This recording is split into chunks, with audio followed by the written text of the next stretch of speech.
How to fix Messenger app not working problem on Samsung Galaxy S26 Ultra.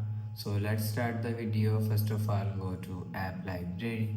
So just swipe up. Now here to click on settings app. Now in setting, scroll down and click on apps. You will see apps is here. Scroll down and search Messenger app from here. So scroll down and you will see Messenger app is here. So click on Messenger app. Scroll down and click on storage. So after click on storage, if you want to fix Messenger app not working problem, so click on clear cache and click on clear data. So after the process, you will see your problem is solved. So after the process, go back to home screen, refresh phone. So that's how you can fix Messenger app not working problem on Samsung Galaxy S26 Ultra.